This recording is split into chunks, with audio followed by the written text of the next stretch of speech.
Mary Rita Chapman, president of the Las Cruces Branch of the American Association of University Women, or AAUW, says she saw the wage gap problem firsthand when she found out a male colleague made more than her at her first job. Well, this was a guy that started with IBM at the same time I did, and all of a sudden I knew that on an annual salary he was going to be making a couple thousand more a year than I was. Chapman spoke up and the problem was resolved.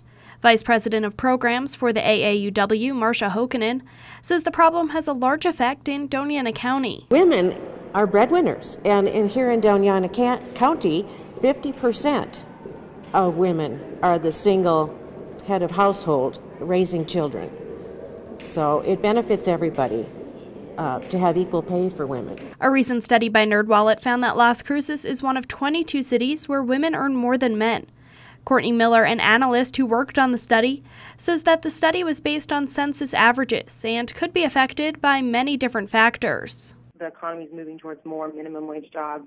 Men and women are going to make the same those kinds of jobs, so that can impact the wage gap as well. Or, other factors, like I already mentioned, education and other industries that might attract more men or more women or have different wage gaps, because some industries we know, like the public service sector, so government jobs tend to have a lower wage gap than, say, like private industry. Hokkanen says that the data makes sense looking at the industries in the area, but it doesn't show the full picture. Our major employers are education, like NMSU, the school district, the county, and then the next major employer would be Sam's Club or Walmart. So that's the way it is in this community. Miller agrees the study doesn't show all the problems, but says it does help give a place to start. Have we made real progress, or is this just about shifting industry? And I think that's why looking at the wage gap on the local level kind of reveals some of those trends and those relationships between industry